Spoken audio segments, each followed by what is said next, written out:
This is ASS Breaking News. Allah Akbar! Allah Akbar!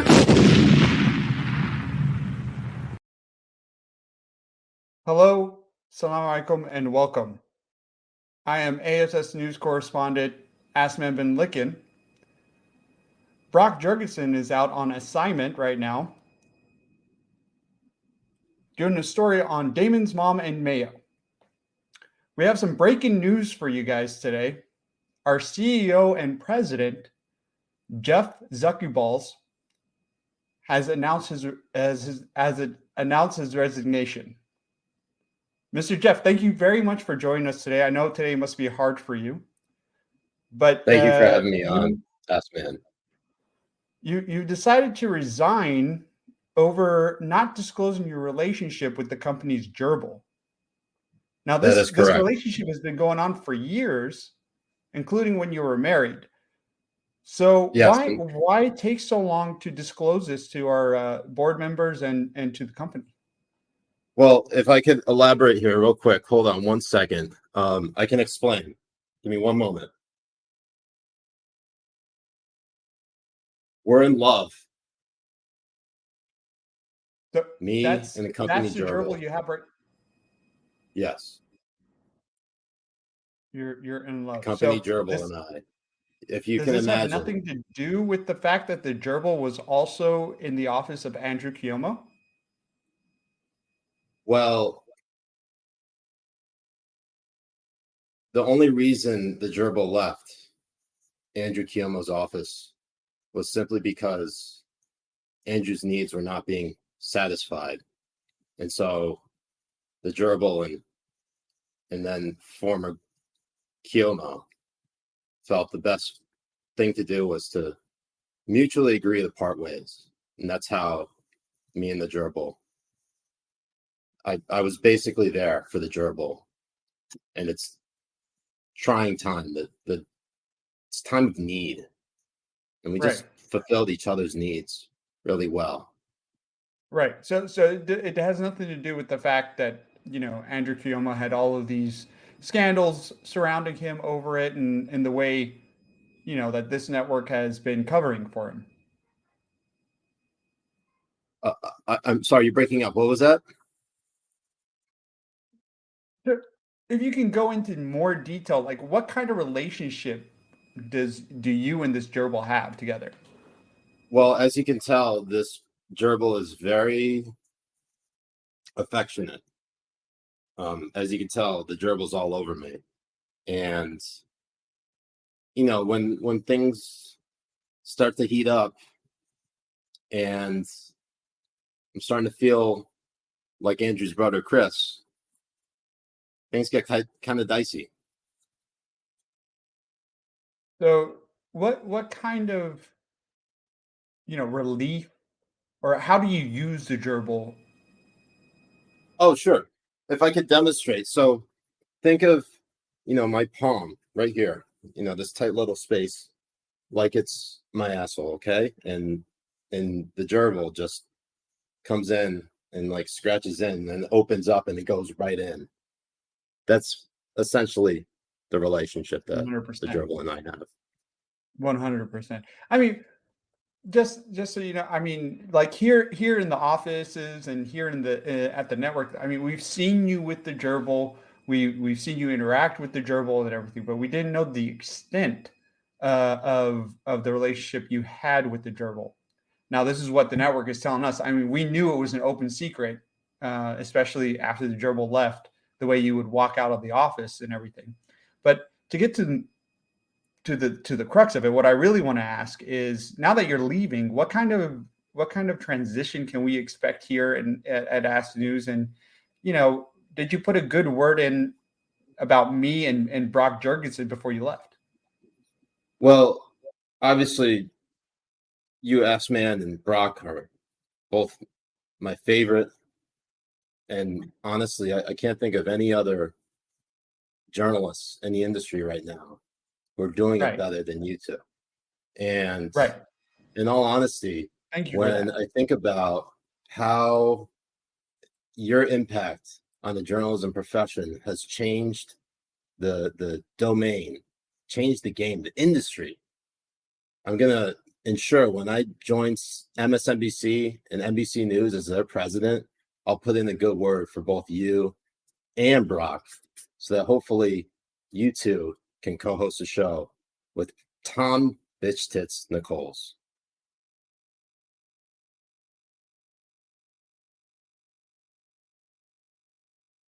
Well, also, if you're going to do this, then let's be truthful about it, because the Holocaust isn't about race. Because they're so put upon for being asked to do what they've been asked to do, required to do, their entire lives. It's a cult. That's not just a criticism. That's like, if it's about everything, your models aren't right. Because your models do not and cannot model everything.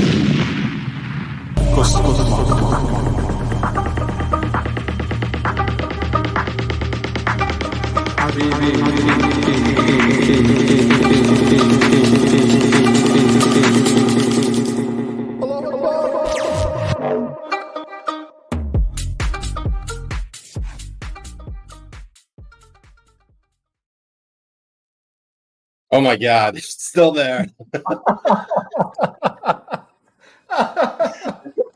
Oh shit! You just totally forgot. I want to say you forgot to take that off on purpose. That's more of a Spencer problem than is anything. What's going on, Habibis? I'm Siraj Hashmi. I'm Jay Kobbe. And we're the Habibi Bros. Welcome to another episode of Habibi Power Hour. Jay, how you doing? I am doing wonderful. How's your day been? Not bad, man. Not bad. It's been busy. Busy day. Wow, we got a lot to get to. There's a lot to unpack, especially the gerbil from your ass. And yeah, honestly, I wasn't even gonna get ready for that cold open. He was just right there. I was just like, you know what? It's his time to shine. It's his time to finally get in on a cold open. Aram Gamborian says, "Is this a podcast, porno, disco? Either way, I subscribed." Thank you, Habibi. Thank you. As always, that is our cue to remind you that we are live on Rumble, YouTube, and Twitch. You can go ahead and hit that like and subscribe button or follow, whatever the case may be. And if you really want to be a part of the conversation offline when we're not streaming, join the Habibi Discord server and really get to know some of the Habibis in the community. Share some list nominees and be part of the family. Because that's what we are. I gotta get my drink. We're family. We're family. Exactly. So what are we drinking tonight, Jay? Tonight I am drinking a bottle of Japanese whiskey. I'm finishing this bottle before I open another bottle of Angel's Envy. Excellent. Very nice. And I see you got a bottle of Angel's Envy right there. I'm drinking like a big boy. MashaAllah. Yes, you are. So this is going to get interesting. Blurred. You know what? We should add to the drinking game, because it's a power hour. Every time you go blurry, you have to take a drink. Do you want Siraj's liver to be dead within 30 seconds? Yes, I hope that's going to happen. It's going to happen. It's going to happen. Well, we're so glad that you could all join us this evening. We have been very busy and also very not busy at the same time. Which it seems impossible. But we get it done. That's what we do. We do the impossible. But it done. Jay, I have to say this one thing. Jeff Zucker, welcome to unemployment. Welcome to unemployment. You're gonna love it here. Of course, I didn't leave the way you did, but nobody's perfect, right? No, exactly. Him and Tom Brady. Tom Brady, and you. What do you guys have in common? You're unemployed. We're unemployed and we're family. That's right. Yes. Essentially. 100%. Okay, so Jeff Zucker, the president, and I wouldn't call him the CEO. Is he the CEO? I don't think he's a CEO. I don't think so. I think he was the president. He's just the president of CNN Worldwide. Announced Wednesday morning that he has resigned from his position effective immediately. Brian Stelter breaks the announcement being the media reporter, the ombudsman of CNN, and the man with very the bizarre. potato on the beat. Yeah, very bizarre, because if you think about it, I just found out today that Jeff Zucker is a different person from Brian Stelter. I thought honestly those two were the same people. I mean, if you think about it, look, right when he takes his glasses off. Have you seen them in the same room at the same time? No, never. I don't think Jeff Zucker likes the smell of potatoes. I don't know. I like the fact that Brian Stelter still has this photo on his Twitter account. Talk about fucking catfishing. It's quite a catfish. Anyways, it really is compared to what he actually looks like, which is the fucking clown from Spawn. But Jesus. Okay, so I really want to read this memo. So in the memo that Zucker wrote, he said, as part of the investigation into Chris Cuomo's tenure at CNN, I was asked about a consensual relationship with my closest colleague, someone I have worked with for more than 20 years. I acknowledge the relationship evolved in recent years. I was required to disclose it when it began, but I didn't. I was wrong. As a result, I am resigning today. And apparently the relationship is with a I don't know, executive vice president, Allison Gollust. And Allison Gollust. The chief marketing officer for CNN. If you've been following this story closely, you know, there's not a whole lot really to make of it. He had an affair, and he broke up with his wife, and Allison Gollust broke up with her husband, and they both had their families actually in the same apartment building. Obviously really fucked up. But Jay, can I do something? Can I do something real quick? Please. I think this is a cover-up. Ooh, you got one too. Ooh, that's nice and clean. I don't know if it's a cover-up. I think there's something more into it, and I think so too. I think what's more into it is the fact that she was in Andrew Cuomo's office for a time, and there's a straight connection that has been happening between CNN and Andrew Cuomo's office when all of this shit was going down. Well, his accusations were happening. Theory. His shit job of COVID was going on. Here's my theory, okay? Jay, by the way, I'm not seeing enough tinfoil on your hat. It just looks like your hat's really shiny. Thank you. Beautiful. Can you hear me? No, he's got to put the headphones on. There we go. Beautiful. I love it. All right, here's my theory. Okay? Jay, you ready for it? Mm-hmm. I think it's a little bit more insidious than this. I think he knew. I think Jeff Zucker knew not only about the Chris Cuomo allegations, I think he knew about the pedophilia that was going on with the producers. Oh, I think he knew about it. Oh, and I don't think he said shit about it. You can't blame me for making this up. I'm wearing a tinfoil hat. Exactly. I mean, when we're doing this segment of tinfoil hats, you can't hold us anything like this is just our opinions, man. You can't hold us accountable. We're not saying any fact. Yeah, there's no facts. Jay, by the way, I kind of like that layout. That was a nice little layout. You want to stick with that for a little bit? Yeah, we can do this. All right, let's try it out. Yeah, why not? Yeah, makes good. So Jeff Zucker are covered for pedophiles for quite some time. That's our tinfoil. I think tinfoil hat opinion. I think he knew more than he probably ever let on. I think you're right. I think so. I think he knew a lot of shit that was happening in his office, and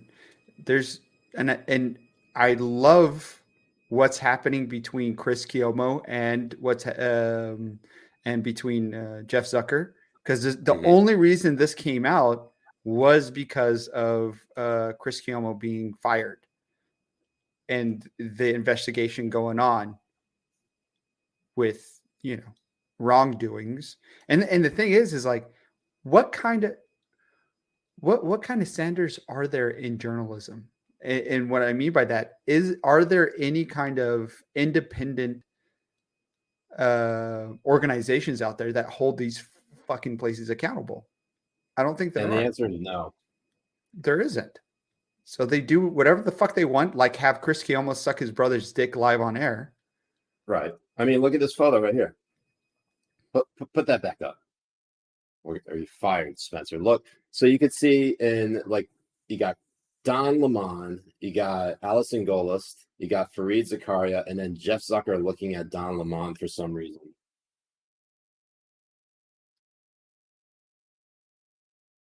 I have no idea why he'd be looking at Don Lemon. Yeah. He probably even knew about Don Lemon's accusations of him being a rapist too, or sexual assault. Sorry, this tinfoil hat. Credible accusations of sexual assault. It makes me say random shit like Don Lemon's a rapist, but I mean, actually, Anita isn't clean enough. I'll figure it out. We'll just go with that for right now. I think that's fine. That's good. Yeah, that's it for right now. We'll probably bring it back momentarily. Oh, it's coming back. Yeah, no, it's definitely coming back. Yeah. So Jay, this whole thing happens. If you were to tell me, post during the Trump presidency that CNN would completely implode with not just their ratings, but like their actual personnel imploding from top to bottom, I would say, yeah, I believe you. I think that would actually that's believable. I thought you were going somewhere else with that. Like, oh no, you're fucking insane. You're crazy. They're doing great. Yeah, no, I would believe you. Yeah. They're imploding like crazy over there. And the thing is like, while all this has happened, the great duo media personnels of Oliver Darcy and Brian Stelter are oblivious to it. Absolutely oblivious to all of it. Or Jay, hold on. Maybe they're fucking in on it.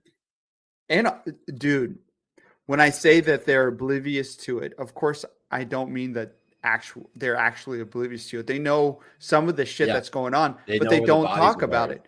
They don't want to report on it. They don't think it's news because it's going to be, tattling on themselves, even though that they pretend to be these protectors of truth to make sure they hold the media accountable and shit. They can't even hold themselves accountable. It's absolute garbage. Their whole existence is garbage. I think what's interesting though, Jay, is that these are the same people who pontificate about morality and tell us, this is who we need to be. We need to be better people.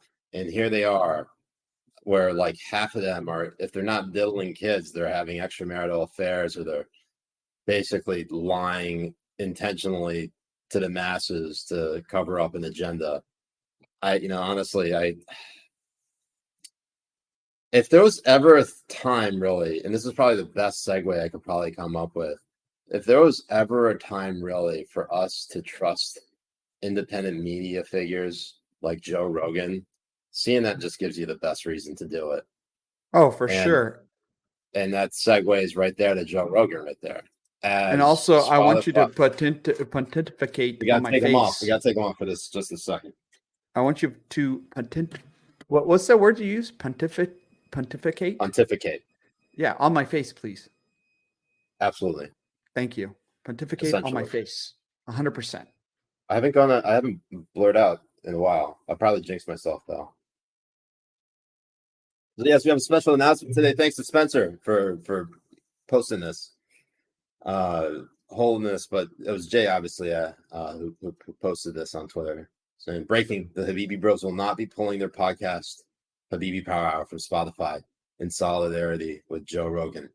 And it was at that moment on January 28th, 2022, at 2:00 in the afternoon, right after I woke up, of course, that I learned that Habibi Power Hour is on Spotify. Right. Who would have thought, Jay? Not me. Not me. Not me. Man. Not me. So it's amazing to see the backlash happening at Joe Rogan, because he has had his podcast going on for quite some time. Mhm. And this past week we saw, I mean, I don't know if I call them legendary musicians, but I guess Neil Young is very much a legendary musician given his body of work. I'm not really a big Neil Young fan. But then again, just look at me. I'm a white ass Pakistani, and I listen to nothing but straight trap music, sir. In any event, both Neil Young and is it Joni Mitchell or is it Jody Mitchell? I have no idea who they are. It's Joni. It's Joni Mitchell. I've heard of Neil Young before, like heard his name. I've never heard any of his music whatsoever, but it's amazing how quickly the media jumps on this to try to pressure Spotify to take Rogan down. Here, I got a photo of Neil Young. Give me a moment. I'm just gonna share this with you guys. Here it is, right there. There's Neil Young. Oh, yeah, shaking the hand of some businessman. I've never seen this man before. I don't know who this is. I've literally never seen this man before on the left in the blue tie, with a very wide smile, and here's Neil Young on the right, basically looking very happy and jovial, and yeah. So apparently, Neil Young removed all of his songs and all of his catalogs and discography from Spotify. And,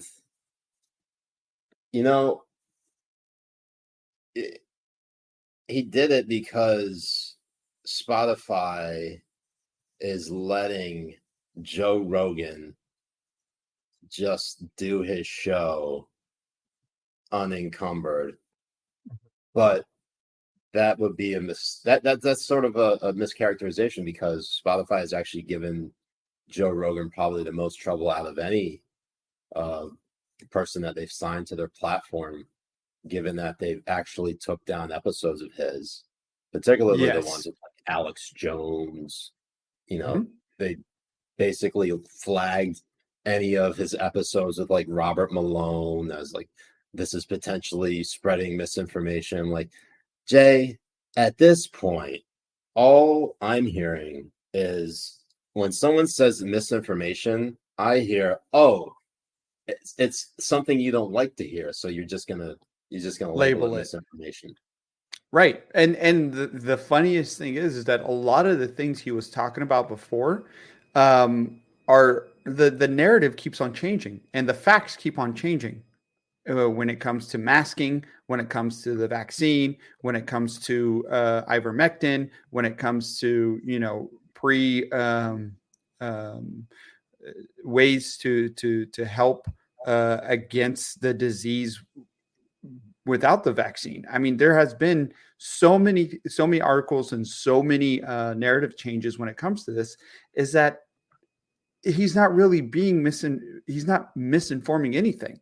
He is having discussions with people on random issues and random cases, and he has an opinion.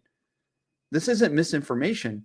They came out. I mean, you have people like fucking Chris Hayes tweeting out shit like masking wasn't working before, or maybe now we have to look at this as it was just the flu. If you said any of that kind of stuff on YouTube or any of that kind of stuff on Twitter 6 months ago, you'd be banned completely off of the platform.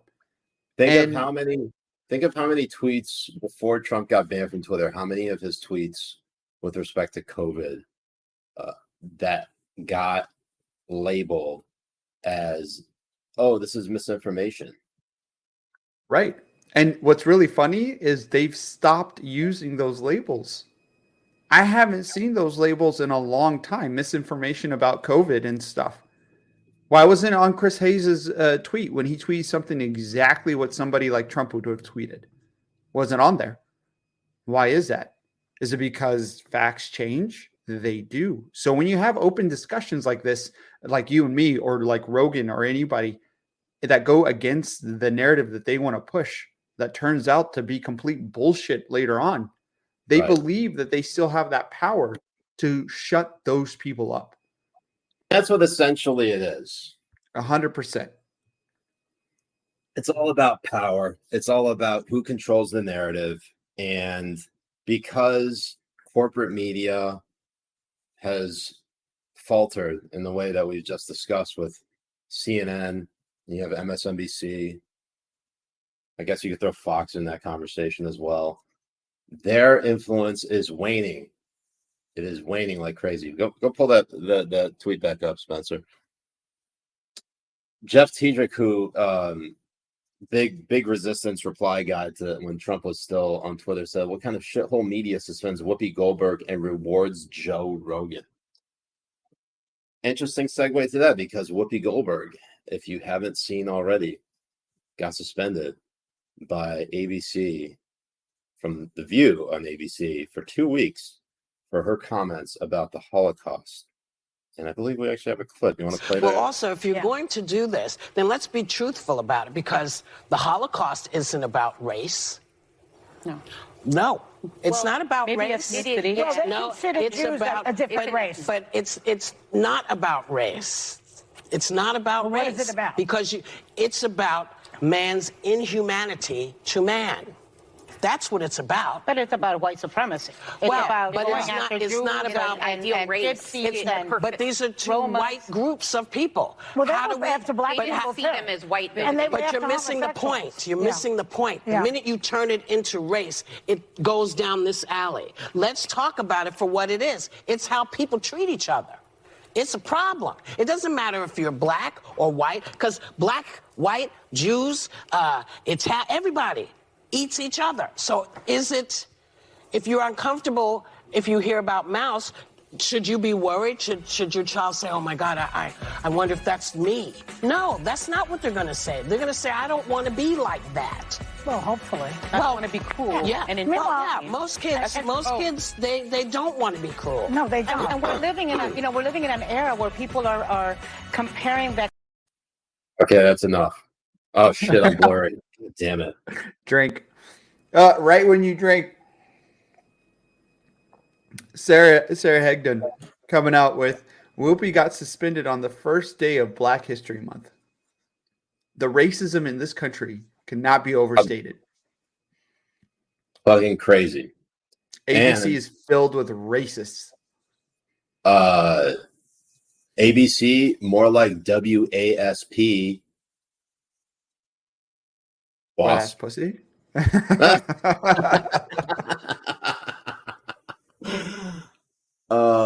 ABC, more like KKK. I can't believe that she tried to white on white crime the Holocaust. How do you all lives matter the Holocaust, Jay? Absolutely insane. So this is an apology tweet that came out later in the evening at night by Whoopi, tweeting out, on today's show, I said the Holocaust is not about race, but about man's inhumanity to man. I should have said it as about both. As Jonathan Greenblatt from the ADL, the Anti-Defamation League, shared, the Holocaust was about the Nazi systemic annihilation of the Jewish people, who they deemed to be an inferior race. I stand corrected. The Jewish people around the world have always had my support, and that will never waver. I'm sorry for the hurt I've caused. Written with my sincerest apologies, Whoopi Goldberg. Speaking of which, Jay, I don't know if you saw this, but everyone's been going to bat for Whoopi with this, and I gotta share this with you because this is truly just otherworldly right here. Al Franken, the former senator from Minnesota, went on CNN. Oh, this is so good. Think of Whoopi Goldberg being suspended from The View for 2 weeks. Well, I know Whoopi. She's not anti-Semitic. She chose Goldberg for her last name for a stage name. She chose Goldberg as her stage name. That's how Whoopi's not anti-Semitic. I'm gonna change my stage name to Jay Tubman so I can use the N-word. And you can rub one out on camera. Yeah, there you go. Not Tubman. So this apology Tubman. happened on Twitter, but before the apology went out, or maybe it was around the same time, Whoopi went on Stephen Colbert and said this. Have you come to understand that the Nazis saw it as race? Well, because they might, asking the Nazis, they would say, yes, it's a racial issue. Well, see, this is what's interesting to me, because the Nazis lied. It wasn't. They had issues with ethnicity, not with race, because most of the Nazis were white people, and most of the people they were attacking were white people. So to me, I'm thinking, how can you say it's about race if you are fighting each other? So it all really began because I said, how will we explain to children what happened in Nazi Germany? I said, this wasn't racial. This was about white on white. And everybody said, no, it was racial. And so that's what this all came from. So once again, don't write me anymore. I know how you feel. Okay, I already know. I get it. And I'm going to take your word for it and never bring it up again. We have to take a quick break. Wow. Son of Whole Horse says, Whoopi, I know exactly how Nazis think of Goldberg. I mean, she knows how Nazis think. After all, she chose Goldberg as her last name for her stage name.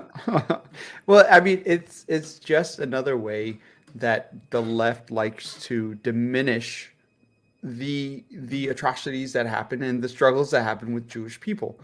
They want to make them white. They want to make Jews seem like they're white so they can have a justification of their hate against them. Because there's no such thing as racism against white people. You're blurry again. Oh, God damn it. Fuck, I'm probably going to have to pour another drink. Yeah, you are. Ugh. And what's really amazing about this, and what I really want to highlight, is one guy that I always say is a coward because he is a fucking coward, is Siraj Hashmi, David. I knew it. No, not Siraj Hashmi. You're blurry again. It's David French.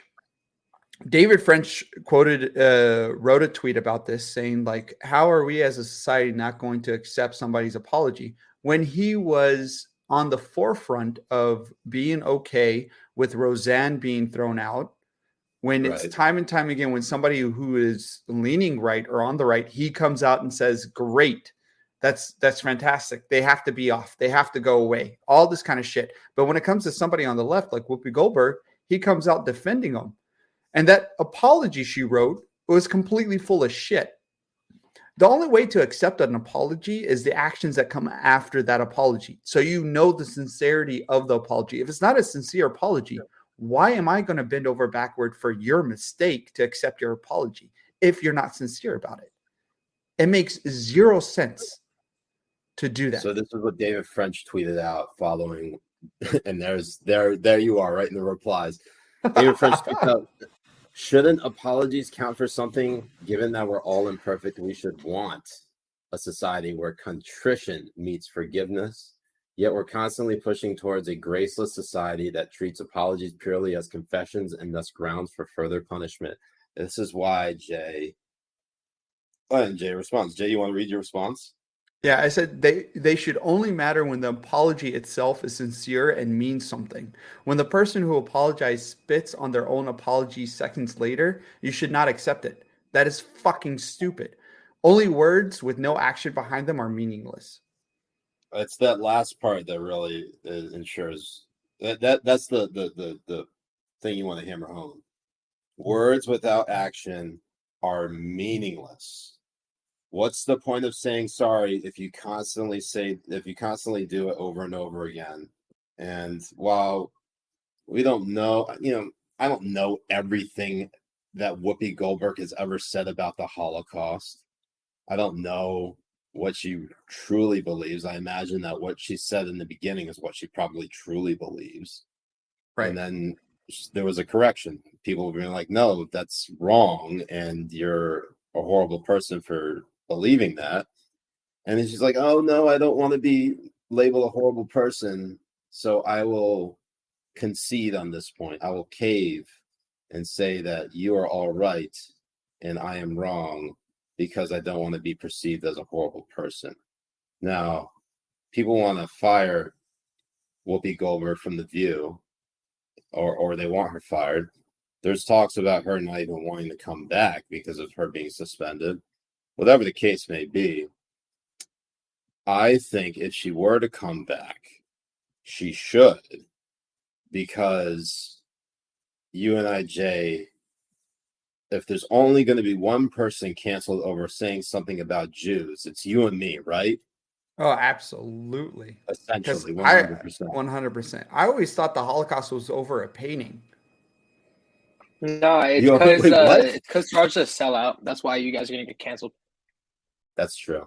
That's true. Jay, what did you say? I said I always thought the Holocaust was over a painting.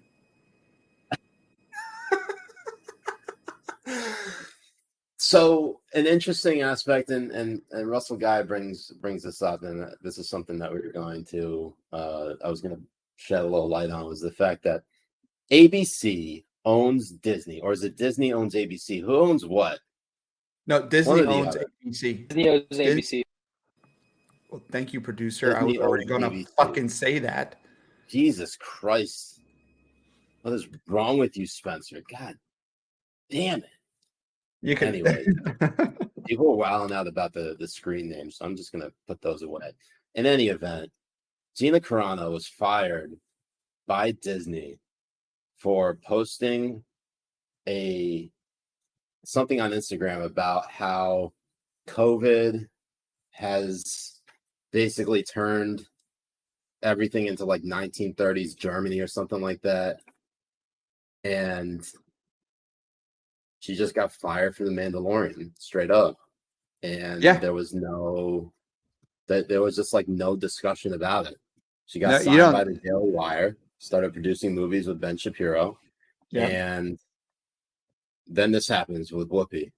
And maybe the corporation is just so big that you can't really, it's comparing apples to oranges because you're comparing two different levels of management. But I will say, here's Gina Carano here. I'll say this in just a moment. You're comparing apples to oranges, but it's still within the same community, within the same, organization. And if you're going to create different standards based on what that person thinks, then you really don't have any standards at all. Chris Kinder says, can you guys start over? I just logged on. Well, show him the best part of the beginning. This is for you, Chris. Are we going to go wind back here? Am I going to put this on? No. The Tom bitch tit picture. Part? Oh my God. No. That part? Oh God. I hope you're happy, right? Chris. I hope you're happy. That part. We're doing that part. There it is. There we go. Yeah. There it is. I hope you're happy, Chris. You got two nipples. Chris, there you go. That's what you missed. That's what you missed. No, it's very funny that you didn't see David French come out and defend Gina. You didn't see him come out and defend Roseanne. I don't remember, man. You don't see him doing any of that kind of stuff whatsoever. And it's just he is a complete farce. That's what, to me, that's what David French is. And it really showed me how much a farce he was when it was over the Minnesota guy. What's his name? The guy who defended himself. Kyle Rittenhouse. Kyle Rittenhouse. Thank you. when it went over, his takes over Kyle Rittenhouse really showed me exactly what David French is. And he is a complete, to me, he's really a grifter. He doesn't stand on much principles whatsoever. And people raise this guy up as if he's some sort of moral voice of clarity, which he isn't. Within the conservative sphere as well. Like he's some sort of face of like the future of conservatism. No, the future of conservatism is my balls on Dan Smon's face. That's a future I can get behind, literally. Gina Carano tweets out earlier today, or this evening, I should say, I want to send blessings and love out to the Jewish community. When I was being smeared, canceled, and misunderstood, it was a Jewish man, Ben Shapiro, who reached out and asked if I'd like to talk about it. Maybe Whoopi Goldberg could talk to Ben. Conversation over cancellation. And all of a sudden, Whoopi Goldberg is doing movies with Ben Shapiro. Boom. Sister Boom. Act 4. Moses is back. This is how we get Whoopi. This is how we do it. You want to, Whoopi, you want to actually be Jewish? You want to live up to that Goldberg, that last name Goldberg? Talk to Ben Shapiro. I'll get you. 100%. Essentially. Although I have to say we're in the process of trying to convert Ben, so it's slowly, it's slow but surely, and we had a really good conversation with Ben as well on our Patreon. But I think we're gonna release most of those interviews here in a little bit. I think we got to do it at this point, definitely. So, Whoopi Goldberg on HPH when. It's only a matter of moments. That's what it is. It's a matter of seconds. We just need to DM her. We'll hold a competition to see who's the biggest lib, me or Whoopi Goldberg. It's obviously me. I'm the biggest lib here. Absolutely. I mean, between you and me, that's exactly what it is. I mean, yeah, for sure. 100%. Essentially, there's another person getting banned. Who's getting canceled over tweets, over social media posts, and I think this is the last cancellation that basically we've been seeing in the last couple of weeks, and that is the new Georgetown law professor Ilya Shapiro. Now, if you're not familiar with Ilya Shapiro, congratulations. I wasn't really familiar with him either. However, he has been a big voice on within sort of like this, I don't know how to really describe it. He's an author. He has written several books. He is pretty well versed on the Supreme Court. Mm-hmm. And it was because of his knowledge and experience and expertise on the Supreme Court is when he got into hot water. Because as soon as Stephen Breyer, the Supreme Court justice, as soon as his resignation was leaked, not resignation, retiring, as soon as the news of his retiring was leaked to the press, and then he announced it, Ilya Shapiro got hopped along the train that a lot of conservatives and a lot of Biden critics were hopping on, and that is when Biden made the original pledge that his first Supreme Court justice pick would be a black woman. And I don't know if he said that verbatim. Kind of have to wait and see. You have to go back and look at the notes. It's this top tweet here that I really want to direct your attention to. Ilya Shapiro tweets out, objectively, best pick for Biden is Srinivasan, who is solid, progressive, and very smart. Even has identity politics benefit of being first Asian, Indian American. The last doesn't fit into latest intersectionality hierarchy, so we'll get lesser black woman. Thank heaven for small favors. That tweet got deleted. Now, Jay, that is anytime you preface something like lesser in front of the race, automatic no, you should never do that. What the fuck? Right. You can see why it was taken over the coals for that. Oh, yeah. Now, there are actually a lot of Georgetown law students and Georgetown students who want him fired. Oh, I don't college students who are little bitches. Oh my God.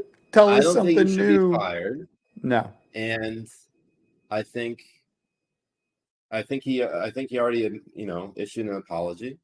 Now, whether we believe that apology, I'll read this apology right here. It says, "I regret my poor choice of words, which undermine my message that nobody should be discriminated against for his or her skin color. A person's dignity and worth simply do not and should not depend on race, gender, or any other immutable characteristic. While it's important that a wide variety of perspectives and backgrounds be represented in the judiciary, so blatantly using identity politics and choosing Supreme Court justices is discrediting to a vital institution. Chief Judge Sri Srinivasan is, in my mind, the most qualified nominee a Democratic president could choose. Reasonable people can disagree on that particular assessment, but it's a shame that he and other men and women of every other race, and where the hell did it go, of every race are excluded from the outset of the selection process." Yeah, but you can see. Yeah. He was a Cato Institute top lawyer. That's a very libertarian think tank, for those of you who are not aware. Mm-hmm. What are you going to say, they're very scared of roads. No, what I was going to say is that was the apology he put was a better way of him trying to portray his point of it being that it was going to be solely based on a black woman for their choice when they have his opinion the best choice to be picked. So it's going to exclude everyone from the pool except for a black woman. And it's like, why are you doing that when this is supposed to be just solely based on the law? It's not based on your skin color. It's not based on your sex. Right. It's based on your knowledge of the law, the way you implement the law, and the way you that's interpret the the way law, it's supposed for to sure, in be. the Yeah. Constitution. For sure. And the difference between his apology and Whoopi Goldberg's apology is that he didn't go on to somebody's show and continue with the same thought that was wrong. He didn't do that. Yeah, and He's it's just also a difference profusely of their apologizing. platforms. I mean, Ilya Shapiro, no one has heard of Ilya Shapiro compared to Whoopi Goldberg. I mean, you ask anybody on the street, who the hell, do you know who Ilya Shapiro is? You'd be like, get the hell out of my face. I don't know you. Right. Well, and they wouldn't know him because you're on the street. And as a libertarian, he's scared of the street. He's scared of the roads. He's not going to be on them. He's not going to be on the streets. Not going to be on the street. He's going to be on the dirt trail, like a stick, like a bandana with a sack full of his stuff. Sorry, I'm just imagining that's how libertarians commute. Anyways, Ilya Shapiro was placed on what he calls paid non-punitive administrative leave. And it was it was even before he actually started his job at Georgetown Law. So obviously very fascinating that this is something that came to pass. And look, people say dumb stuff on social media all the time, and tons of people have gotten fired for it.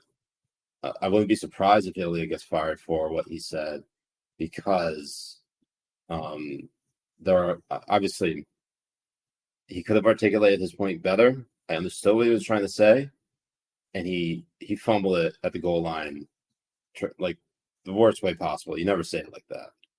Right. All you do is basically undermine your own argument that you create a scenario where, all of a sudden there's little that people who are like understanding what you said can do to defend you, because you're making it too difficult for them. And Ilya made it too difficult for his own side to defend him based on his choice of words. And ultimately that's his own damn fault. And we're all responsible for what we say and what we do. And, you just gotta throw himself at the mercy of the Georgetown administration and hope that they see it his way. But honestly, I don't know. But here's a non sequitur. Prison Mitch says, I'm cracking up because when I clicked the stream, YouTube popped up an ad for helping disabled Muslims. Oh my God. That's beautiful. Anyways, now, Jay, I don't know. Wow, we got almost everything. But the final topic we want to hit on before we get into our really fun segments are the Canadian truckers. I don't know why we've waited this long to talk about the Canadian truckers. But Hong Kong. And then if they're horny truckers, we'd be saying bonk bonk. Essentially. 100%. So the Canadian truckers, and I don't know where this did you just post a tweet? All right. Justin Trudeau, the Canadian Prime Minister, tweets out earlier this week. This is on Monday, January 31st. Writing, I know this pandemic is frustrating. It's frustrating that after 2 years, we're not done fighting COVID-19. But over the past few days, Canadians have been shocked and frankly disgusted by the behavior displayed by some people protesting in our nation's capital. He continues by saying, I want to be very clear. We're not intimidated by those who hurl abuse at small business workers and steal food from the homeless. We won't give in to those who fly racist flags, and we won't cave to those who engage in vandalism or dishonor the memory of our veterans. The Canadian flag is a racist flag. That's racist. It. There it is. And then the Canadian flag is a racist flag. Thank you, Justin Trudeau. I knew it was. Justin. I knew he'd come through. Mm-hmm. And then he finishes off by saying there is no place in Canada for this behavior. So those responsible, it needs to stop. And to those who join the convoy but are uncomfortable with the symbols of hatred and division on display, be courageous and speak out. Do not stand for or with intolerance and hate. That's apparently Jay, hold on.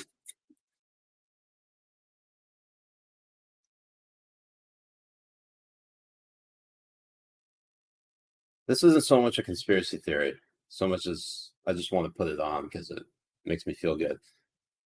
When one side is making a cogent and valid criticism of, say, a government's policies, and the other side says, oh, we're dealing with a bunch of racists, you know who already lost the argument. People who don't have a good response resort to calling people racist or sexist or bigoted or Islamophobic or anti-Semitic, especially when it comes to something like this. Now, for those of you who haven't really been following the Canadian trucker convoy, the Freedom Convoy, as I think some have been referring to, is that all these truckers, particularly those who've been crossing the border between the United States and Canada, opposed the Canadian government's vaccine mandate for all truckers, which I think kicked in sometime in the middle of January. Yeah.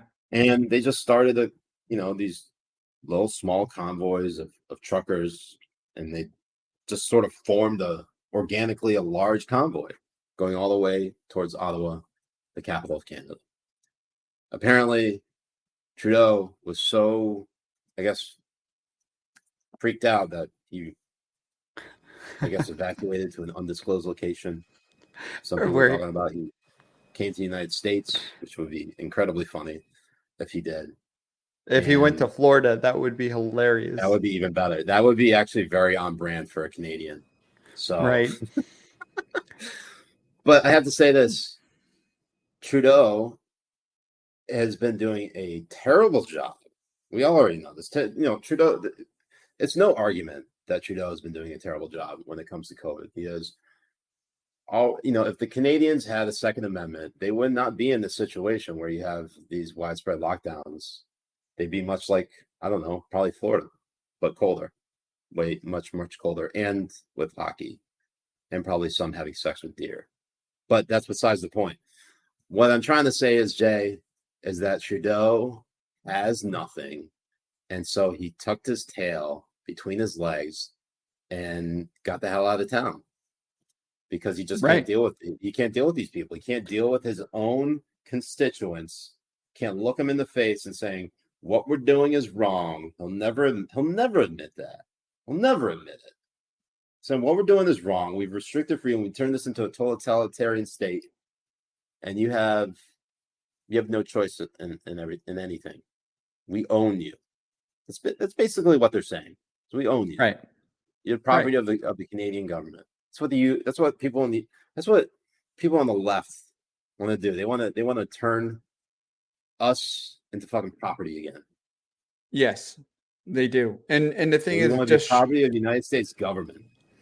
It just goes to show that Justin Trudeau is a fucking coward. He's an absolute fucking coward.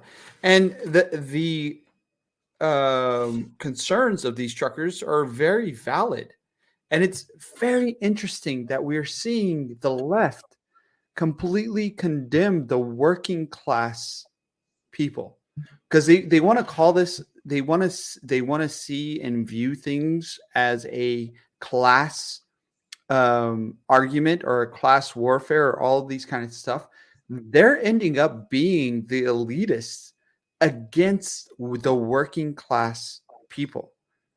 And where are the working class people going to go? They're going to go to the party and to the political leanings that actually fight for them, not fight for whatever the New York Times people want to do, or New York wants to do, or fucking California and all this kind of bullshit. No, there are more people in this country and in Canada that don't fall into this classist, elitist group of educated white people or educated, university graduates or educated whatever. And it's just so insane to me that these people who pretend that they're fighting for the rights of the worker, the rights of the working class, sees the means of production, all this kind of stuff, are demonizing the working class, are demonizing the very people that actually are able to transport your means of fucking production, transport materials to factories, transport food, transport all of this kind of stuff. They're demonizing these people and just calling them racist, and just like that's the magical word that's going to completely dismiss their concerns or opinions. Calling 50,000, what was it, 50,000 truckers and stuff? That was the last count I heard. Calling all of them racist and stuff like that because they don't fall in line with your rules or fall in line with what you're trying to push on them. Yeah, and that's the one thing I can't rack my brain around is that you have your socialists who say, workers of the world unite, and then workers of the world are uniting. They're like, no, not like that. That's basically how they've responded, because exactly the socialists have basically said, govern me harder, daddy. And they're trying to tell the truckers, why won't you let Trudeau govern you harder? Why won't you let him do it? Hakirat says, Hakirat, who is a Canadian, he is a Canadian Baisa Habibi. He comes in here, says, opinion, majority of trucking companies are in Peel region on, I'm sorry, let me rewind. I have to read this in my Desi Baisan accent. Opinion, majority of trucking companies are in Peel region, Ontario and Vancouver, are run by South Asians and Punjabis. It's all the white folks. I haven't seen a lot of Punjabis, except a few in the convoy. There you go. So, Sarah, Habibti, remember when we spoke about Canada wanting to invade the U.S., then the tough guy leaves when truckers stand up? That's so right. That's an adorable tweet that I think, what was it, the Globe and Mail sent? Yeah. And they're like, we're going to have to liberate the United States because we need to save democracy. And the Canadian government literally cannot stand for more than a moment against a convoy of truckers. It's just poetic. I think it should be justified because I really think it's halal that anyone who says that voting this term or this issue or whatever is going to save democracy should be slapped in the face, no matter who they are, no matter who the fuck they are. You see them say that. If it is your grandmother, slap that bitch in the face. If it is somebody in a wheelchair, slap that mother, like push him off a cliff. Like fuck that shit. It's not. These type of fucking issues are not fights for democracy. When you're like saying that these people cannot have an opinion, we have to deplatform the Rogans of the world. We have to not hear out the workers of the world and all this kind of stuff because democracy is at stake. Suck a dick. You guys don't even know what that fucking means. James F. says, they somehow think all conservatives are both evil elite businessmen and idiotic racist country bumpkins. I think what's also interesting is the fact that Frostbite says clipping this, and that particular part was basically Jay encouraging violence against the elderly. The elderly and the handicapped. I just have to stay for the record here. Okay, so we are just talking shit. Okay, we are not encouraging violence against anyone except Jay and his butthole. Inshallah, like when you do it, just say Allahu Akbar. and it will be justified in Allah's eyes. Fuck, okay. I finished. I poured this all the way up. Pure fucking whiskey. I poured it all the way up and I'm done with it because of how much you're getting fuzzy. Okay, sir. So hold on. Before we get to our fun segments at the end, I just have to say a couple things. One, it was announced earlier this week that Tom Brady is retiring from the NFL after 22 seasons. And he retires as a member of the Tampa Bay Buccaneers, not a member of the New England Patriots, at least not yet. Still holding out hope that he somehow comes to his senses and signs a one-day contract. That's the dream, right, Jay? That is. I mean, I think he didn't like, to be honest, look, in my mind, Tom Brady is a class act 100% of the way. Essentially. Fuck, I don't have any more. I need to go pour more. And I think he didn't mention anything about New England. He didn't mention anything about Bill Belichick. He didn't mention anything about. Hold up. Any of those people I'm seeing the comments say something about Tom Brady signing a one-day contract. That can't be real. No, we have to wait. We have to wait and see it. But what I'm saying, actually wait and see him actually. I think it's in the works, and he is going. I think there is going to be a huge display in New England for him and for him announcing his retirement, like in person, and they're going to make a whole show of it. I really, really think it is. If they don't, then the damage that Bill Belichick did to him will be absolutely fucking, like, it can't be overstated. Tom Brady has been a force and a legend in New England. For them not to do this will be a stain on New England forever. Like, anyone in my mind who will still be a Patriots fan after that, knowing what they did to Tom Brady, if they didn't bring him back, if they didn't do how they wanted to do it and how Tom Brady wants to do it and all that kind of stuff, if you're still a Patriots fan, you're a piece of shit. Hold on, Jay.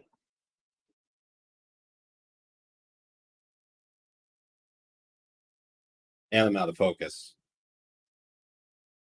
Oh shit, you're really out of focus. Like, you have to chug the whole thing down. There we go. Coming back a little bit in focus. A little bit.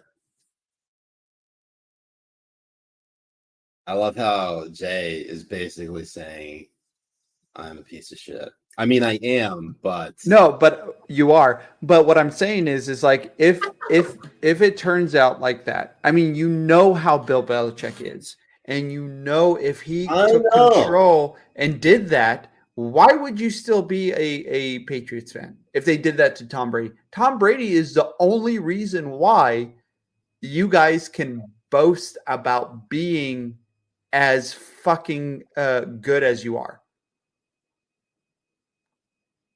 I mean, Bill Belichick is a piece of shit. Is he? I mean, he knows his shit. He knows how to make a team. He knows how to fucking play defense. He knows all of this shit. He really does. Hold on. But the inhumanity in this man's bones is fucking insane. It's really insane. What? Really?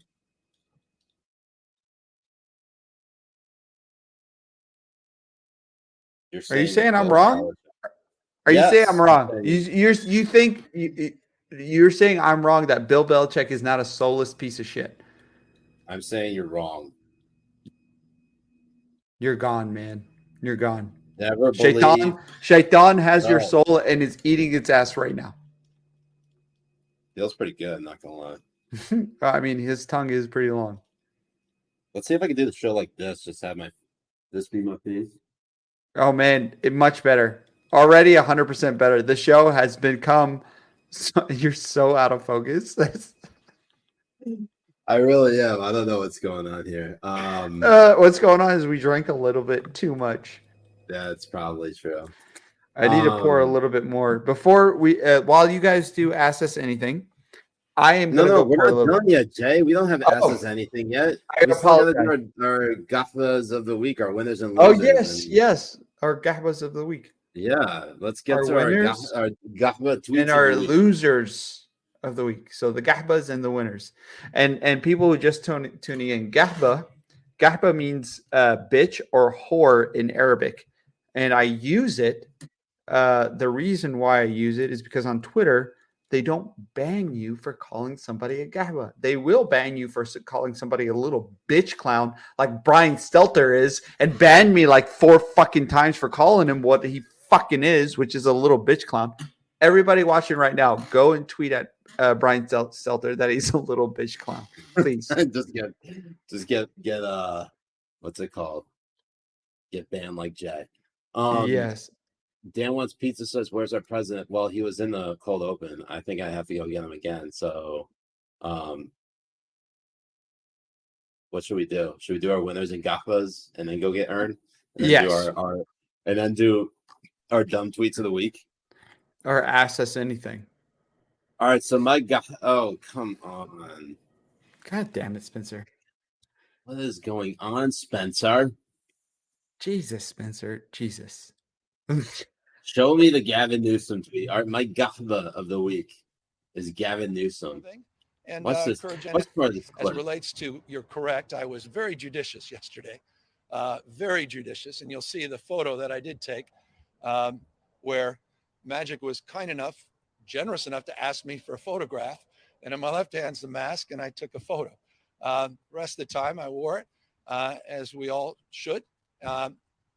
Not when I had a glass of water or a thing, and encourage everybody else to do so. And that's it. All right. That's 11. I know. That's enough.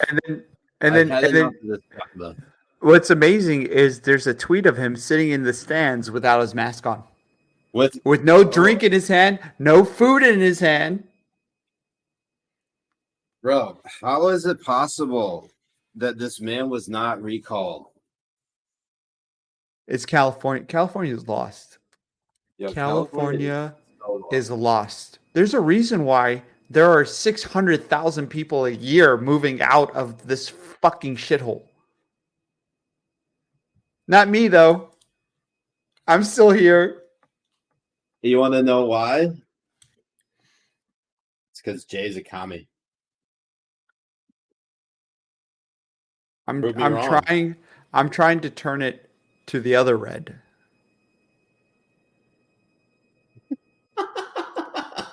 Anna Sharmuta.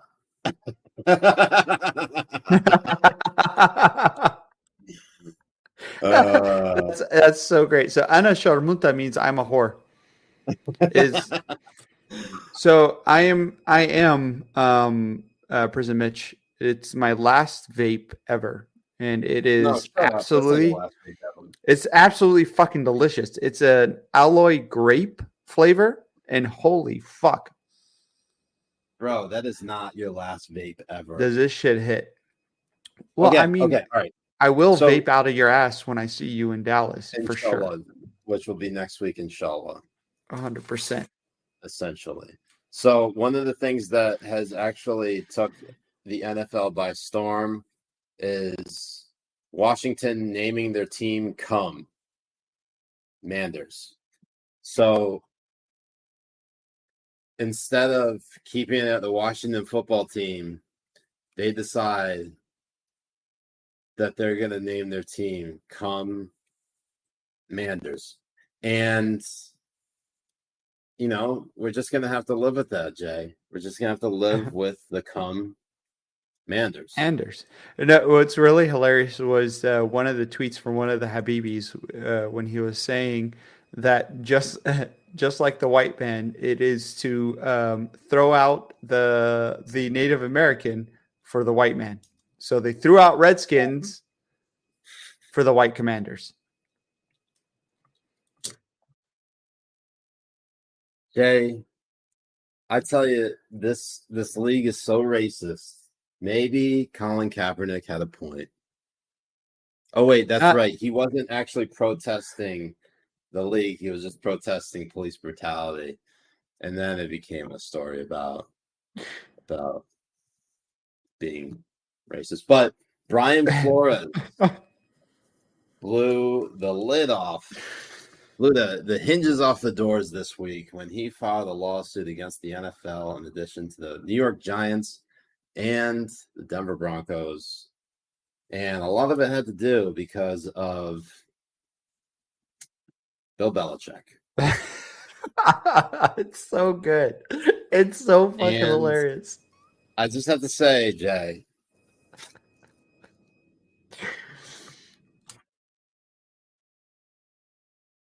that accidental text or that accidental misread by Belichick, that was intentional. Texting Brian Flores saying, congratulations, you got the job. It looks like the Giants are going to hire you. And then he's like, wait, what? What? And he's like, whoops, I misread that wrong. I fucked up. And when you look at it, you can't help but think this is the New York Giants we're talking about. This is Bill Belichick, okay?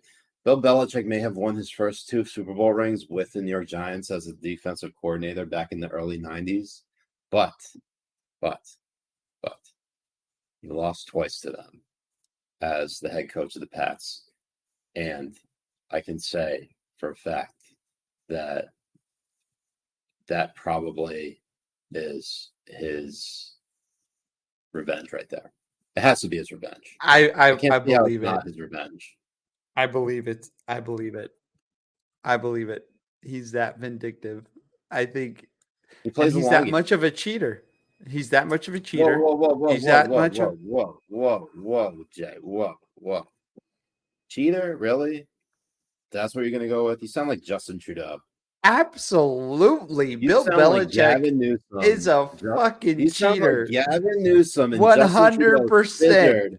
You sound like Justin Trudeau. The only thing that gave the Patriots some honor was Tom Brady. Bill Belichick is a fucking cheater. 100%. It sounds like you're just, a big lib. The Gavin Newsom and Justin Trudeau scissored and had a baby. Thank you, Spencer. Thank you, Spencer. Not just Spygate, but also Deflategate. It is absolutely fucking hilarious how this motherfucker, Bill Belichick, who owns anything and everything that happens in New England, in the Patriots team, wanted to be like, oh, you can ask those questions to my quarterback. Bitch, what? Bitch, what? He tried so desperately to throw Tom Brady under the bus. And if you're still a Patriots fan after all that shit and the way they treated Tom Brady, you're a piece of shit.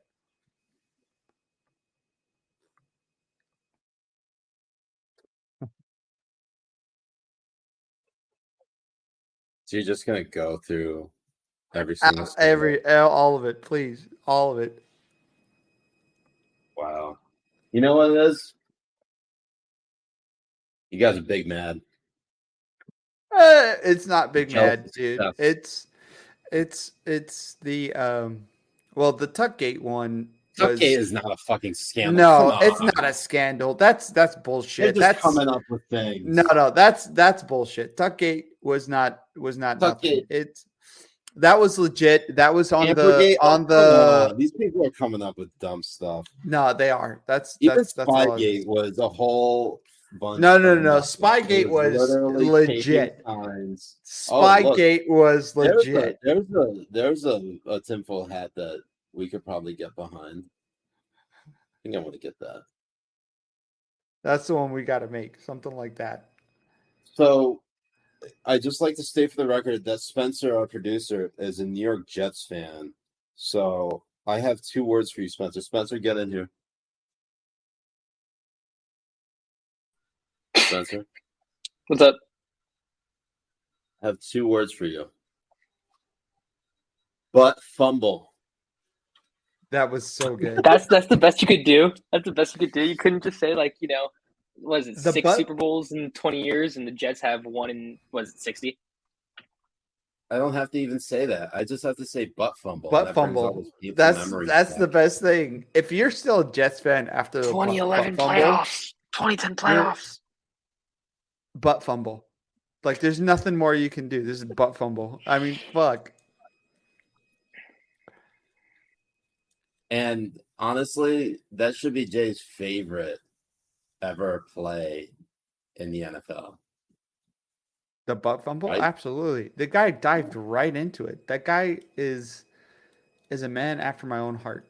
I don't know how people can do anything at all when you have big juicy asses in tights right in front of you in the offensive line. Like how the fuck can you be a quarterback? We all know that if Jay was the quarterback and not Mark Sanchez, he would dive headfirst into that ass, take off his helmet, and just go straight to town. There we go. Right into it. It's so good.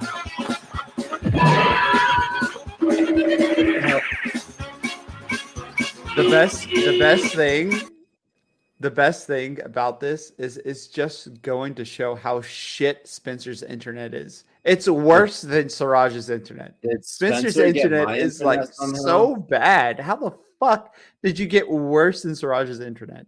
It's so weird. Okay, hold on. Back to our winners in Gahba. So I only said Gavin Newsom was the Gahba. So where's your winner? Okay. We only did that one. We didn't do anything else. Jay, who's your Gahba? No, your Habibi of the week was ASAP Rocky. Well, you think? Oh, so I got to do my Habibi of the week first. No, I can do my Gahba of the week. My Gahba of the week was, of course, Justin Trudeau and his blackface. Mm-hmm. That piece of shit. I mean, they even went up to condemn. They condemned the truckers, but when they wanted to condemn his blackface, they didn't go and vote on it. It's just amazing. So I had ASAP Rocky as my winner of the week, and the reason for that is because he and his girlfriend Rihanna announced that they're expecting a baby.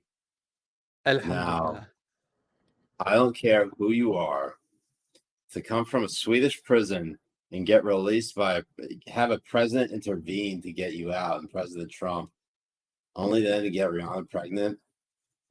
That's a massive dub. Massive dub. Cheers to you, ASAP Rocky.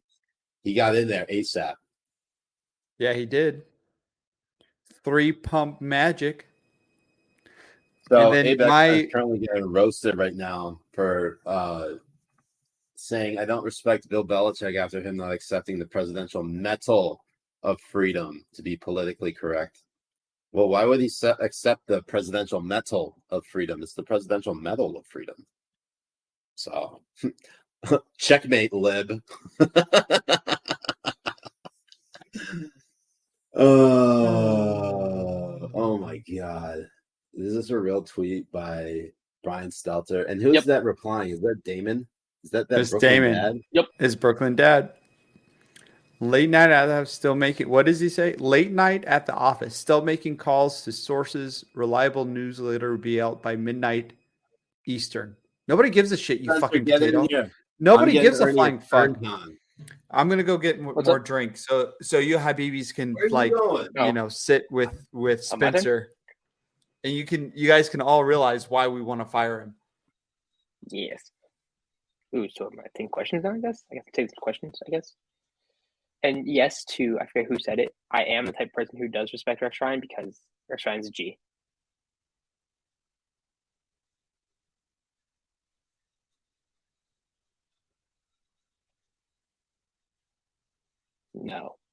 No, Fuzzy, you don't get it in tour now. You suck. How is it possible, Spencer, that you're the only one here? Because Jay need to go get more liquor. And apparently your camera angle changed. Hey, bud. A little bit, you know, you gotta rotate the room a little bit. So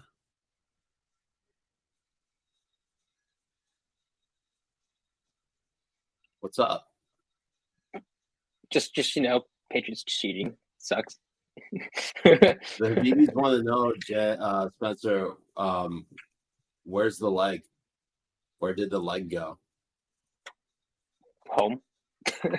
Like, what? Was that a man or a woman's leg? It's my roommates. Answer the question, Spencer. I just did. Lib. Okay. Oh. Oh my God. Who is this? He's probably gonna like scratch my balls here in a little bit, but this is Freddie. Who is this? This is little Freddie. Hey, Freddie. Look at this guy. Look at his fat cheeks. Oh my God. Look at this guy's fat cheeks. You ready? All right. This is actually a good angle for. He was about to scratch my balls. Oh, well, what about your asshole then? Not yet. That's all for Ern's tongue. That's true. Ernie, did you like doing the cold open? He is a thick cat. Did you already give your Habibi of the week? We had a bunch of tweets. The dumb got the tweets of the week. Spencer, hit us with that.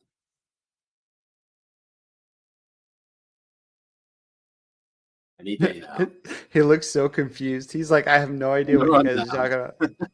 I don't know. Where are you going? So this is Joyce Carol Oates tweeting out. If you can zoom in. God, this internet is just fucking terrible.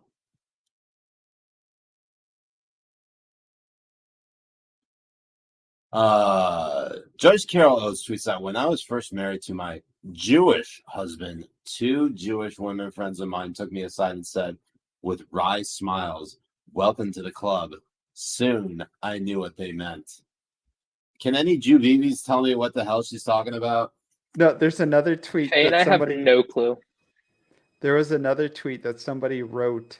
I forget her name. And she was talking about what she meant was oral sex. What? That's the tweet. I forgot where it was. I wanted to send it to our group chat about what this person was talking about and like what she meant by that tweet. And what she meant by that tweet was being eaten out. Ah. Fun. And I'm gonna find that tweet. I'm gonna find it and send it to you guys. Okay. So what's next? We got the Globe and Mail.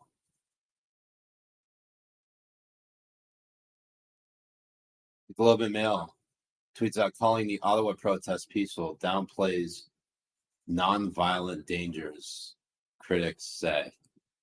Non-violent danger critics say. I love it when they say this shit. Like experts say, we're all gonna die in 2014. Critics say, talking about this means you're blah blah blah. Or critics say if Dave Chappelle jokes about trans issues, he's gonna kill all the trans in the world. Right. It's Absolutely. absolute 100%. I got some more drink. It's an absolute garbage cop out that these fuckers use to try to push their fucking narrative. It's insane. It's so fucking clear, especially when you smoke and especially when you put the tinfoil hat on. Yep. Where is it? Here. That these guys. Hold on. Let's see if people. There you go.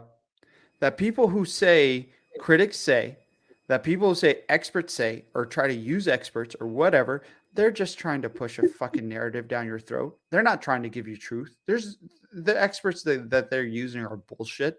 These critics are bullshit. It's all fucking bullshit. Yeah. Well, the critics never talk about the only vaccine song that matters. And that's this one. Ready? Ready. Roll call. My name's Nicole, and I'm a doctor for kids, and I help parents not with their lids. Woo! Ready? God, don't you love it, Jay? Roll call. I'm Dr. Todd. I know the tricks to keeping kids from getting sick. Woo! Oh my God, Todd!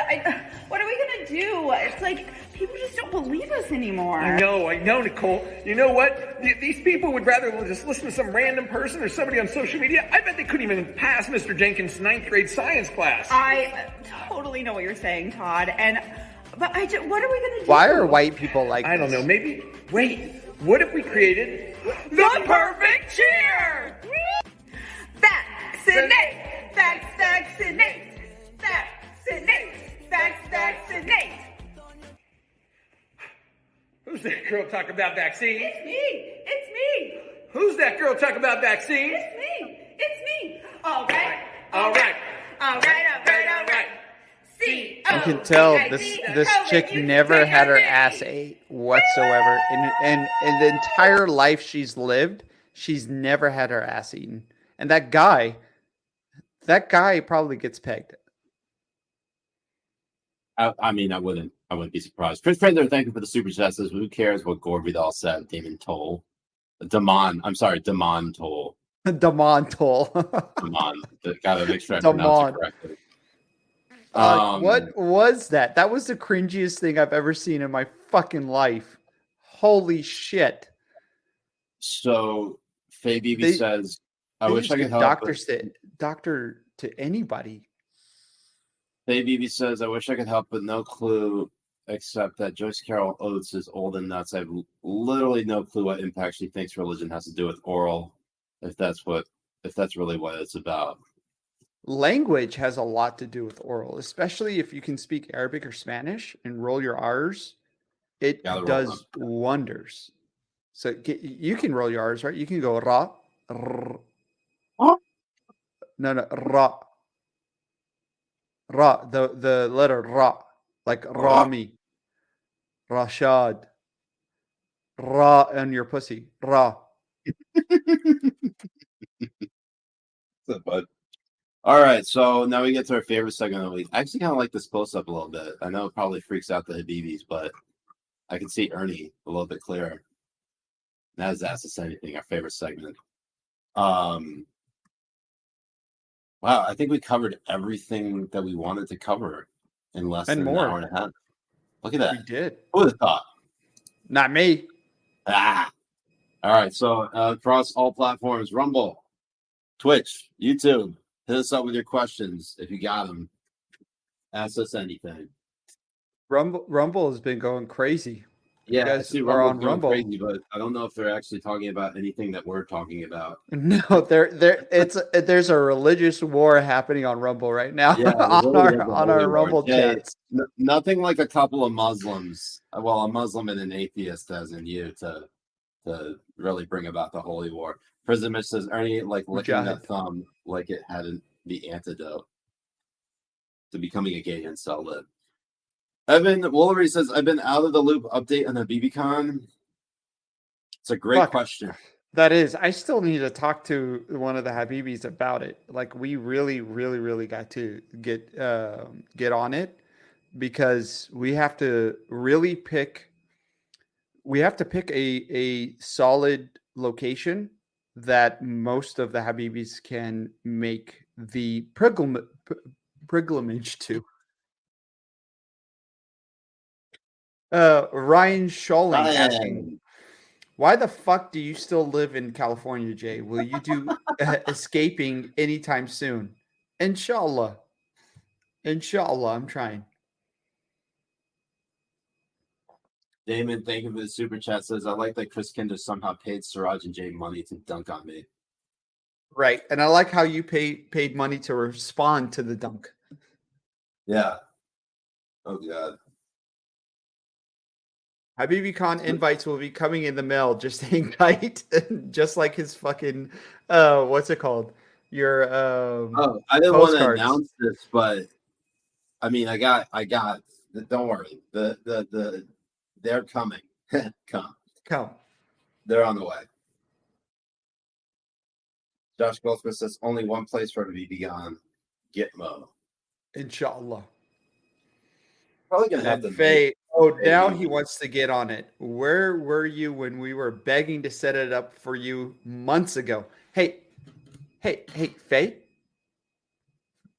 You're right. God damn it, you're right. I can't do anything Faye, because she's just gonna come. She's gonna come on me even harder than what I could ever do to dunk on her. And you're right, Faye. I need to text you, and we need to do this. Fuzzy Dunlop. Has a question for you, Jay. You want to read it? When will you be releasing a public statement about Peter Dinklage costing you a starring role in the Snow White remake? Listen, Fuzzy, the only dwarf thing I do is stand up and lick your mom's butt. And even then, I need a step stool. Look, being 5'4" just really, it empowers me to be able to do things like eat Fuzzy's mom's ass in more artistic ways. I mean, you are an artist of sorts. He really is. It really is. Chris Kendrick, imagine living in New York City and getting dunked on.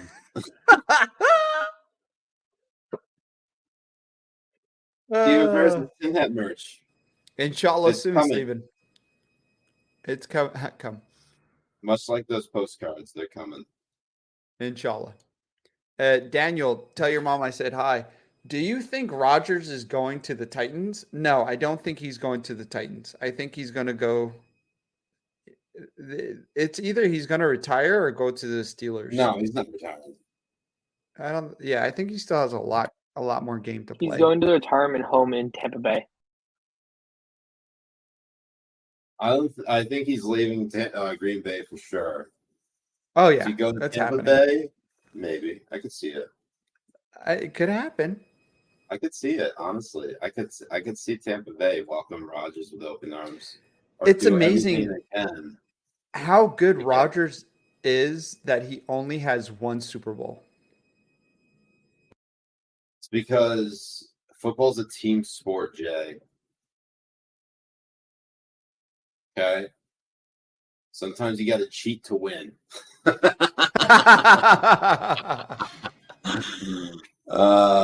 Woolery, Rachel Maddow left her show. Thoughts? Well, finally, MSNBC's cleaning up their disinformation campaign. I mean, Jesus. That happens sooner or later. Are we going to miss her? No. Fuck her. I am, Jay. Of course I am. Wait, so on this topic, what? I was just gonna say, so if Joy Reid's gone and Rachel Maddow's gone. Wait, Joy Reid's gone? Remember gone kind of thing. I don't think she's gone. There have been a lot of talks about being fired. That they just haven't announced it yet because they're trying to figure out who to put her in next. Mackie P is Garoppolo. Garoppolo staying. No, he's going to the Washington Commanders. I want that to happen just so I can shit on Carl. It'll And be Carl's not fucking watching hilarious. tonight because apparently he has work. Oh. Josh Goldsmith says sometimes you have to cheat to win. From Siraj's best-selling book on marriage. Oh man, Amazing. yeah, I could. Sandra Matthews says Rogers is going to Denver.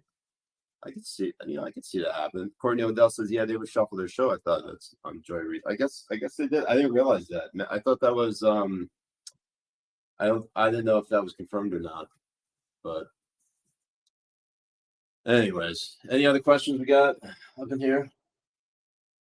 I don't know. If How are we not addressing the Handmaid's Tales aspect of the Washington Commanders? I'm disappointed in you all. Well, wait, Jen, there's a Handmaid's Tale I've never read it or watched the show. I have zero reference for Handmaid's Tale. Zero. I don't know. Can you elaborate? Yeah. Oh, I know I the have reference. no idea. It's that Blake Bye should resign. Inshallah. I mean, Or he'll our usher in nation. the Handmaid's Tale. The more he's in office, the longer he's in office, the longer the shit streak on the underwear of the United States gets. Yep. Essentially. 100%. Jen says the commanders are the men who make the handmaids have their babies. Oh, I always thought that they were called the Matoa. I just thought they were called, Jay.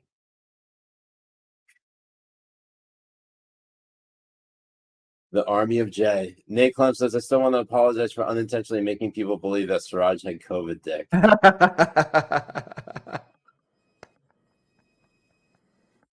What? Wait. How did you know? It was that article that said that COVID makes your dick smaller. Polio says, Siraj, you're going to tear your retina. Stop rubbing your eyes like that. I'll rub my eyes how I damn well please. This is America, Polly. America. Evan Woolery says, top 3 movies. Jay, what are your top 3 movies? Oh, fuck. Put me on the spot like that. So my top 3 movies are Lord of the Rings, Fellowship of the Ring, Lord of the Rings, The Two Towers. I missed The Two Towers. And the Lord of the Rings, Return of the King. Those 3. I'm surprised you didn't like Airplane. Well, I mean, Airplane 2 when they flew into the moon. I liked Airplane 3 when they flew into the Twin Towers. That was Airplane 3, like Twin Towers in the Pentagon. 2 towers and a Pentagon. Airplane 3.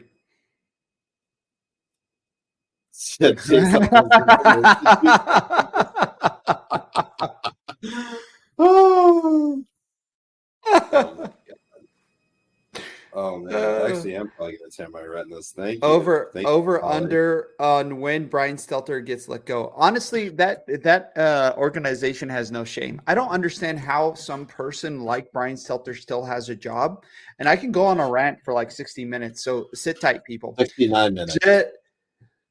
Brian Stelter is probably the most annoying voice that you can hear on air, the most annoying face that you can see on air, the biggest hypocrite, the most useless piece of shit that you can find.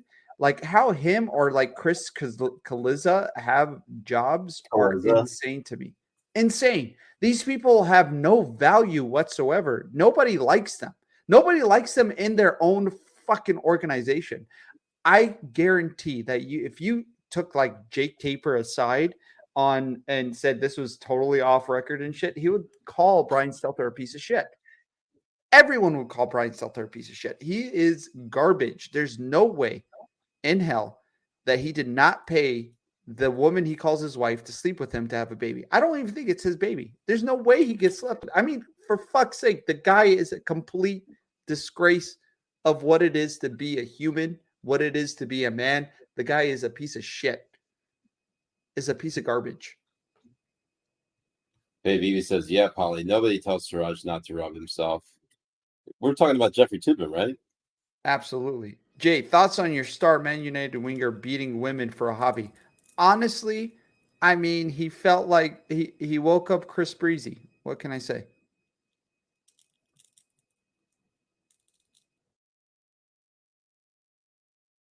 Hold on, there was a question. King May 69, nice. Have y'all discussed the two guys talking about children or child S3X being not inherently bad, or the teacher saying that the definition of P3-dophilia is wrong? Do we have that video? I mean, I know the video, and I don't think it's we lives should of play TikTok. We'll probably get demonetized or banned or something like that. But I have one word, sometimes two, depending on how you spell it. Wood chipper. Wood chipper. There's nothing a wood chipper can't fix, right, Jay? Absolutely, especially when it comes to pedos. And it's very insane that a lot of the people in academia, when I say insane, it's totally predictable, that a lot of people in academia want to push this narrative that people who suffer, that it's a disease and we shouldn't call it pedophilia. We should call it, minor attractive person or whatever the fuck they tried to cover it. Even if it's a disease, Jay, even if it's a disease, okay, there's a cure for it. Wood chipper. 100%. 100%. 100%. And it's always the people who are in academia or people who are in K through 12 or who teach children or all of this kind of stuff that do this. And there needs to be more of an uprising against what is happening in schools and against what is happening with these teachers who are teaching or feeding these children with absolute bullshit. When people talk about pronouns, when people talk about coming out to their students, when people talk about all of this stuff, it is grooming. This is all grooming children. All of this stuff is grooming children. You being a sixth grade teacher, it is not your job to come out to your students like that. It's not. If you come out to your students, if any teacher comes out to your students, automatically fired. Automatically. They should be thrown out. In what way? Fired. Just fired. Not like, tied up to a tree and fired. As a pedophile? No, come out like saying like, this is what it means about me being gay, or this is what it means about me being a lesbian, or whatever. Like that kind of stuff. No, you're a classroom teacher. You're supposed to tell them what 2 + 2 equals. You're supposed to tell them like where to find Afghanistan on a map. That's your job. That's what it is. You're not supposed to be talking about this spectrum of genders. You're not supposed to be talking about this fucking what pronouns are. You're not supposed to be talking about any of these things. Sarah Hayden, I did a whole video on the queer TikTok teachers. And if you guys, honestly, you should follow her on YouTube. She has fantastic videos and explainers on all of this, these type of issues that come up. And they're produced, I want to say a little bit better than ours. Very much better than ours.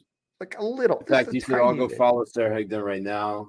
She's on Twitter at Sarah Higdon _ And also go check out the episode we did with her a couple weeks ago. She was great. And I actually, funny story enough, I actually got admonished by my mom for swearing in the one clip that we posted that Sarah was in. I said honestly, shit. I continually forget that your mom follows me on Instagram. And I remembered because I posted that video of the Taliban in the gym. Of course you did, yeah. Yeah, and she commented saying, "Oh, I love this." And 3 posts before that was about me eating ass. And I was like, "Oh shit, she follows me on fucking Instagram." Okay, you'll be fine. You'll be fine, Jay. You'll be fine. Okay, so this is what we're talking about. This is what Jay was referring to. This is a blue check. This is Tiara Mack, the senator for Rhode Island District 6. Okay, apparently an educator. Okay, this is what she tweeted. She said, "Really excited for the House sex ed bill hearing later today. Teaching comprehensive, queer, inclusive, pleasure-based sex ed was a highlight of my time teaching." Jay, when I hear that, the only thing that I only hear groomer. I just hear groomer. That's all I hear. That's all I see when I read this type of stuff. This type of shit belongs nowhere through K through 12. I mean, if you want to talk about these type of issues and theories and whatever in college, when people are old enough to understand this type of stuff, that's fine. But when you're saying this type of shit to a 6-year-old, to a 9-year-old, to a 12-year-old, to even a 16-year-old, this is absolute garbage. This is feeding them and brainwashing them, and it is completely fucking their minds up. It really is. So, Jay, I think I remember going through like some level of sex education back when I was maybe like, I don't know, 6th grade. I don't know how old I was, maybe like 11 or 12 years old. But it was never like being queer, inclusive, and pleasure based. I mean, I didn't even like, I don't take really issue with the whole, different elements to it, but like the whole idea that like you're an adult talking to children about pleasure-based sexual activity, not like on the fundamental, not like how bees and honey, like bees and flowers, on a scientific developmental level, how humans reproduce. That's fine. Humans, teaching people scientifically how humans reproduce, people need to learn that. And I did. And of course, I was horrified when I first learned it. But they're just taking it to such extremes that you just can't help but think, are they trying to groom children? Are they trying to just shout to everyone, hey, I love kids more than what is appropriate. Really? That's where we're heading? It's disgusting. And that's what we're seeing more often than not, especially in deep blue districts. California, New York, fucking Colorado, all of these places. They need oversight, and parents need to be more motivated to go to these things and see what is being taught to their children. We have had a massive brainwashing. Silver lining of COVID was that parents became more evolved. They started to see what's being taught on Zoom. They started to see what they're coming home with and all this type of stuff. And I hope more and more people are being motivated against this shit. There has been years and fucking generations of brainwashing towards kids, children, and young adults. That's why universities like fucking the one that Shapiro is in is now wanting to have safe spaces and shit. Georgetown. This is college. You're supposed to be hearing ideas from all different values and lives and all principles and whatever. You're not supposed to be this weak little piece of shit. And that's what they're making them to be. They're making them to be weak little pieces of shit. They're making to be these type of people who want to go and protest Netflix for having Dave Chappelle having a comedy special. That's what they are. Weak little pieces of shit. James says Steve throws in when I first learned to try to cover his base.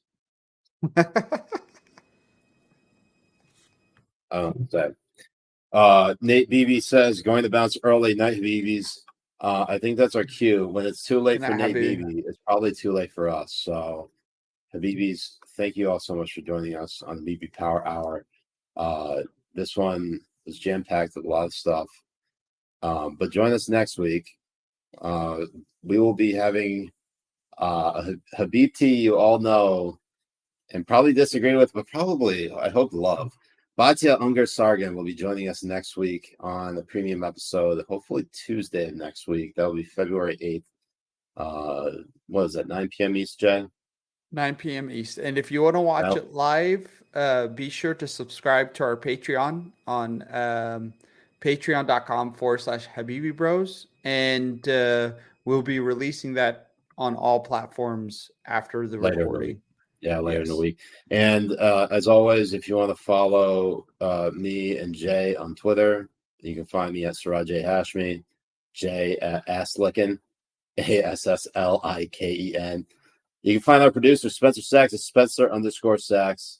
And then, of course, you can like and subscribe to us on Rumble, on YouTube, on Twitch, wherever you are on. And don't forget to join us on the Habibi Discord server. For the Habibi Bros, I'm Siraj Hashmi. I'm Mujahed Kobbe. And we will see you next week on the Habibi Power Hour. Peace out. Masalama.